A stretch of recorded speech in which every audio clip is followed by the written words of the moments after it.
They waited until Alfred Hitchcock was dead before doing a sequel to Psycho. A lot had changed in the 23 years between Psycho and Psycho 2. Well, there's more permissiveness today, but don't forget that's 10 years ago. You could show more graphic murders, you could show nakedness, you could give Dennis Franz a part. Come on. What you couldn't do was shock the audience as Psycho had in 1960. Every once in a while, a movie comes along that is so innovative, so unlike anything seen before, that it becomes a phenomenon and changes the way movies are made. Films like Star Wars, Pulp Fiction, Deep Throat. Psycho was one of those movies, perhaps the biggest game changer since The Jazz Singer. See, The Jazz Singer was the first sound film. Before that, they were all silent. Yeah, thanks for the mansplanation, dickhead. By 1983, there'd been dozens of imitations of Psycho.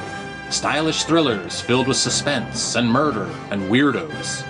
In order to live up to its predecessor, Psycho 2 was going to have to be pretty special. It wasn't. Well, as we sit here, Anthony Perkins, I'm making a prediction, and I'm sure you've heard this before. I think Psycho 2 is going to be a tremendous hit. Oh, good. Before we get to the movie, we should take a moment to briefly consider Robert Bloch. I've got to apologize to you people. Author of the novel Psycho. Norman Bates, The Shower Murder, Mother, all those elements we associate with the Hitchcock movie were originally conceived by Robert Bloch. I won't inhale. Now, according to author Stephen Rebello, in his book Alfred Hitchcock and the Making of Psycho, Hitchcock bought the movie rights to Psycho anonymously. His thinking was, hey, I'm Alfred Hitchcock, Hollywood superstar. I make movies in Technicolor, on fancy locations with Cary Grant and Jimmy Stewart, and blonde pieces of ass I'm always leching over. If this loser Bloch finds out I want to make a movie of his novel, he's going to be asking for $1 jillion. Fuck him. I'm buying those rights as cheap as I can. I'm not sure how much Bloch was paid. I've read in some places $5,000, but Janet Leigh said it was closer to $10,000. So, who knows? I'm gonna guess Bloch didn't have any points in the movie. Bloch may have been bitter, because when Universal announced they were planning a sequel to Psycho, Bloch wrote his own sequel to the original novel. Was he hoping they'd use his story for the movie? The book opens with Norman murdering a nun, raping her dead body, and then he's burned to a crisp. Dead. Yeah, that sounds like Bloch burning his bridges with the Psycho movies. Still, it is a pretty good fuck you.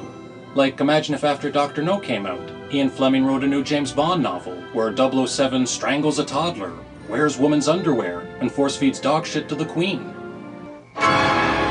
Anyway, on to Psycho 2. The script was written by Todd Holland, who'd go on to write and direct the classic Fright Night. The quality of his script was what convinced Anthony Perkins to reprise the role of Norman Bates. Believe it or not, Universal originally intended for Psycho 2 to be a made-for-TV movie. It wound up doing very well at the box office.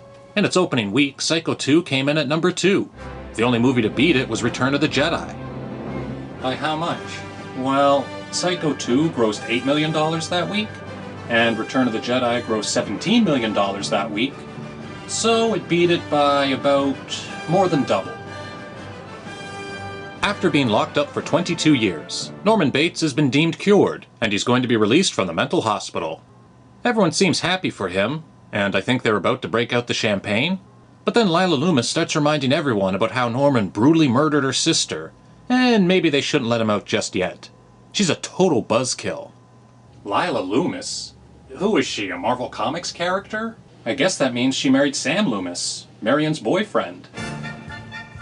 I wonder what Marion thought about this in the afterlife.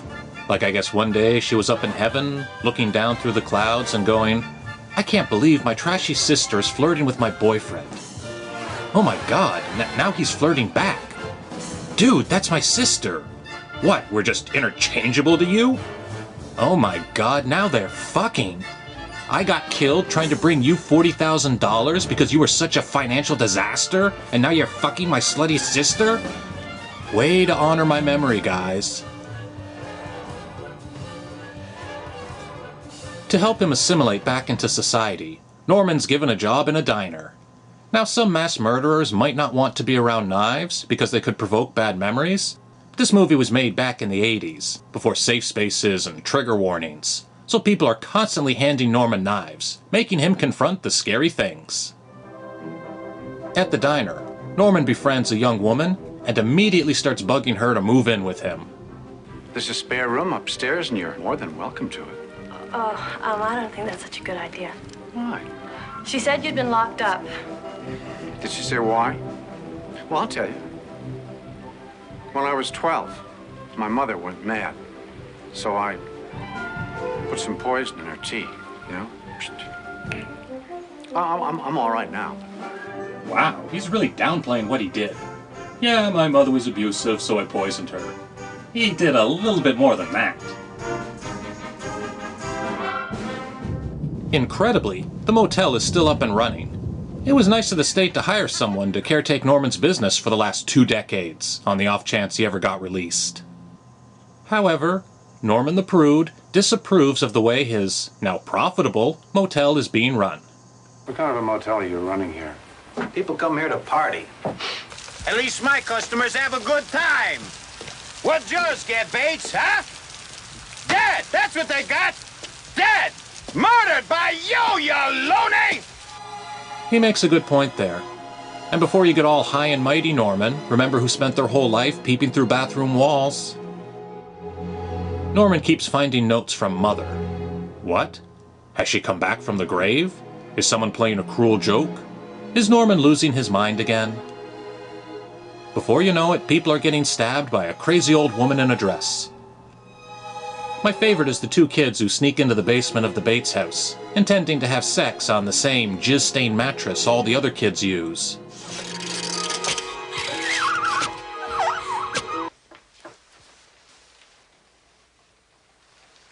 Looks clean to me. Wow, what a thorough investigation. Looks clean to me, boys. Eventually, we discover Lila Loomis and Norman's new crush are in cahoots. That's actually Lila's daughter, who's been sent to spy on Norman. Together, they've been leaving notes from Mother to try and make Norman go crazy so he gets sent back to the loony bin.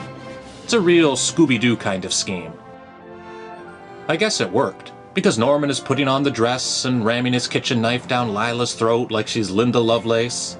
But wait, it turns out Norman isn't doing the killings, but the old lady from the diner, who turns out to be Norman's real mother.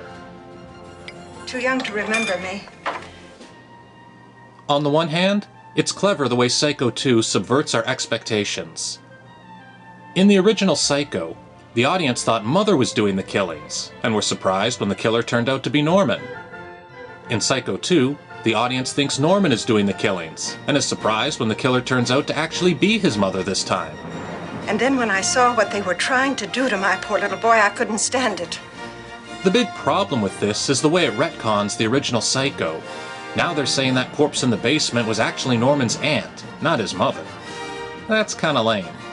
Not Darth Vader building C-3PO kinda lame, but certainly Leia turning out to be Luke's sister kinda lame. Of course, throughout the movie, there are shots designed to be callbacks to the original. They even managed to work in a cameo for Hitchcock.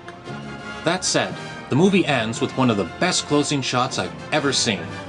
The house silhouetted against the night sky, Mother watching from the window, and Norman posed at the top of the stairs, fully consumed by insanity. In these final seconds, Psycho 2 finally offers us a moment equal to the original.